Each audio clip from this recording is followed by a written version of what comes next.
people out of the pits, you're going to have to make something happen. I'm not so sure if I had a caution or 2 or 3 laps in here that I'd even come to pit road. It's a long way, but I think you might be able to stretch it if you had to.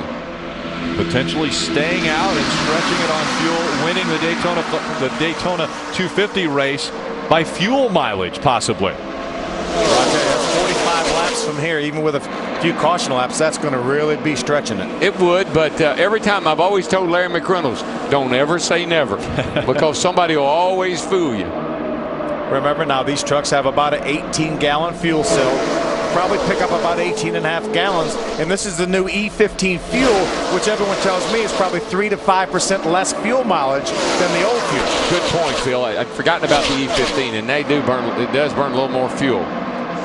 Ray Dunlap. Borderline. Guys, I wanted to tell you a little bit about Austin Dillon's situation down there on the racetrack. When he came in for this last round of pit stops, he put right side tires on. Most of the trucks down on my end only went with fuel. But before the race, Grandpa Richard Childress got on and he said, listen, boy, we're going to stay off the radio tonight and let you guys have it. That didn't work out so good. Richard and Austin's dad, Mike Dillon, have been on coaching him all the way around the racetrack. Krista?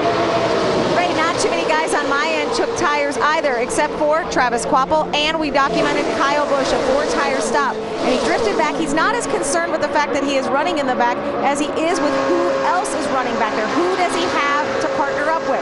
His spotter, Eddie DeHaan, told him, you've got the 81. That's who's sucking up to him now, the 81 of David Starr. He also said, you'll be okay. You've got the 88 of Matt Crafton and the 51, Eric Almirola. I'm not so sure he's not in a really good spot. He's got enough room here that when this crowd up here in front of him wads up, he might be able to get woed up and not get into it, because there's some action getting ready to happen right here. Trust me. 3 wide, that'll cause it. Well, again, it's like the sand in an hourglass, and it's running out, and the heart rate's going up, and everybody's losing patience. Top 3, Timothy Peters, Ricky Carmichael, James Buescher. Then it's Michael Waltrip and Brad Sweet rounding out our top 5. Again, Chevrolet has never won in the 11 previous races for the Camping World trucks at Daytona. I think Ron Hornaday, the 33 truck on the outside, is having a bit of a problem. Ray, what's going on with the 33? Phil, I'm not quite sure, but the last time Hornaday came by here, his left front rotor was glowing bright red, and you hardly ever use the brake here. I'm not sure. Hornaday hasn't said anything on the radio why he's dropping to the back, but boy, he had some really bright rotors the last time down the front stretch. Ray, I think one of the things that all these guys have talked about down here all week long is dragging the brake. In other words, trying to keep a little pressure on the brake so the guy behind you can shove you. And Todd Bodine and he were really working hard together, and I think maybe Hornaday was dragging the brake a little bit. There goes that hood. Up, and there goes the hood. The hood in front of the windshield for Justin Marks, and he is into the outside wall. The caution will come out once again. I'm amazed it lasted as long as it did. That's a shame. An unbelievable tough night for Justin Marks when all of the other trucks fired up. His didn't. And then he has problems with the hood pins on his truck, where he has to have the Bondo put on, or the Barabon put on to keep that hood down, and now it finally gave way. There's another viewer. There he is. And Brendan Gaughan committed to the high side. He's going to follow him. But Brendan may have made contact with the outside wall. Maybe he didn't. I don't think he did. That's going to get us in our window, though. We're going to complete 66 laps right here. Pit road is closed this time.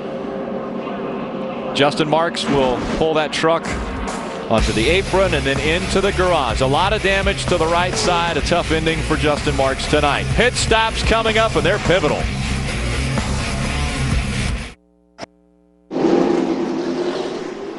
Coming on to pit road. This will be the final stop of the race, more than likely. Krista. You see Michael Waltrip coming in the bottom of your screen. Fuel only, the call for Michael Waltrip. Hermie? Timothy Peters coming to the attention of Butch Hilton and crew. 5 seconds worth of fuel is the call from the 17. Ray?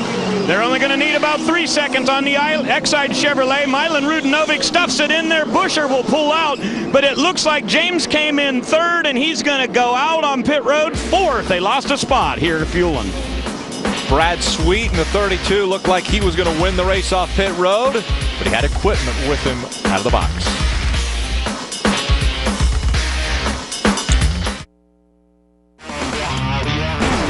It's time for Just for Men Live Forward.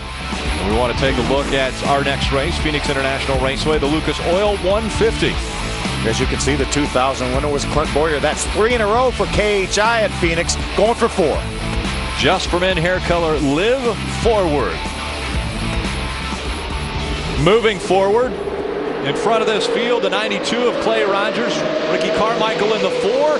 Back underway at Daytona. Ricky's not going to have room, Rick, to get in there this time. Couldn't find that hole this time, but I think with Dillon pushing him, I'm not so sure they might be able to get past the 92 there of Rogers. Remember the initial start, James Busher went from the outside and took the lead. He's got to make sure that the guy pushing him behind can clear. Otherwise, Dan, look at this. Here they go. They all 3 trucks jumped down to the bottom line. As soon as they got a little gap on that 92, they went to the bottom. We got action picking up here, boys. There's the 3 wide racing we were talking about. 3 wide as they're working through 3 and 4. Brendan Gaughan shoved out to the outside by that 50 of TJ Bell. Well, this is your best bet right here. You got to make some moves right now because this is the best shot you got at getting by people. Little momentum now on the outside. Elliott Sadler leading that outside group. Pulls up beside Austin Dillon. Here comes Elliott Sadler battling for the lead. So that's what I tell you. You never know what these guys back in there are holding until it comes time. Clear. He's clear. His help is not right now. Elliott Sadler decides not to duck down to the bottom line. Where does outside line come from, DW? Well, you got some good trucks out there. The 31, we know he's fast. There's Michael. You got some guys out there that know what they're doing. And so now TJ Bell gets hung out on the outside. He's got a good pusher though in Todd Bodine. Ron Hornaday, the 33 right behind him. 93 of Oh, course. they're getting tight there. Oh baby. Oh baby. Trying to do the side draft now as they close in on that inside line. I think they lost the momentum. I think that's it for the outside line. Elliott Sadler out in front of this field now. James Busher pushing right behind him, and 2-time Daytona 500 winner Michael Waltrip running 3rd. Michael just keeps inching a little closer to the front all the time. How soon will the strategy between spotters start playing into this? Will you go if I go? Oh, they're up there making deals right now, buddy, and they're talking to each other. What are you going to do? Really, the first question is, what are you going to do? What are you going to do, and when do you want to do it? As we have just 29 laps of racing remaining. Oh, yeah, we got to run another 10 or so laps off here before we really get too crazy. I don't think James Busher right now running second, even if he has Michael lined up with him to go. I don't think they can take a chance of pulling out a line, because if they don't make it, they're going to go backwards. I tell you, Todd Bodine is wearing the side out of everybody he gets alongside of. He just keeps diving down on the inside or next to the truck on the inside, trying to get a little side draft off of him. See that how he's doing? He's forcing guys over. He's trying to force them over enough to get in line. Chris Devoto. Want to update you on Kyle Busch. We haven't seen a lot of 4-tire changes, definitely not 2 stops in a row, but Kyle felt like one of his tires was out of balance, so they had to come back in for 4 tires on that last stop. So now he's trying to get ahead of steam from teammates Johnny Sauter and Matt Crafton. They just came on the radio and said, where's Almirola? I need a Toyota. I don't care if he wants to push or if he wants me to push him. Ray? Jeff Dickerson is the spotter for James Busher in that number 31 Exide machine, and they have been communicating back and forth with the 15. Busher believes that he and Michael are the tag team that it'll take to roll around that 2. They've been talking. They said, Mikey, are you with me? And Mikey says, at least till turn 4. Yeah, I'm almost with you. I'm pretty much with you. I'm kind of with you. Another one of Busher's teammates, Ricky Carmichael, right behind Michael now. So if those 3 trucks would pull out, I believe they would stand a chance of getting by that leader, Elliott Sadler. Every race we've seen down here so far, there's been a pass from turn 4 to the start-finish line. Michael knows that. He finished 3rd in his 150 yesterday, so I'm pretty sure he knows what he's doing. I remember trying to get Travis Koppel to win here as he came off of turn 4 and looked like he had the lead that no one was. Travis Koppel involved in this one. He gets sideways, and now they pile up behind him. Hornaday's in it. Clear all around. Brendan Gaughan is in it. Looks like Todd Bodine potentially in it as well. Look at all these They're not trucks in done the back. wrecking yet. Johnny Sauter, Matt Crafton, Max Pappas, all in this. TJ Bell had such a good run going. He's in it. Todd Bodine, a lot of damage to that race truck. The fourth caution comes out, and it is the big one. Heard somebody's radio, and I believe it might have been Travis Quapos that said he lost a tire. Travis was right in front of this group. Not sure. It looked like the left front may have been down. There's Johanna Long. Look at this. Damage to the 13 of Johnny Sauter. There's got to be. Neuenberger in the 07 also has damage. 15 trucks or more involved in that whole mess. There's Matt Crafton. Doesn't look like a great deal of damage, but certainly involved in this. I think the back of his truck is knocked. Yeah, there you go. The back of his is hurt. That's Todd Bodine there. He's definitely killed. There's the Tire Kingdom Toyota with a lot of damage. Justin Lofton following him as they make their way towards pit road. The fourth one is the costly caution of the night.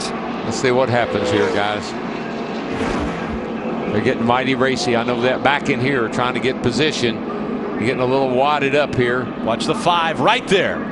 Oh, yeah, he did. Looked like he definitely had a tire going down as he headed up the track right in front of oncoming trucks. That 30 was on the outside, 33. Got them all. Yeah, Jason White was involved, and I didn't see him the first go-round. Craig Gose as well. There's Nelson Piquet Jr. I believe he's going to avoid it. And then the aftermath. Then they start wrecking behind him with Max and Johnny Sauter, Matt Crafton all getting involved. When you're this close together, yeah, you see Quapo's truck just take off.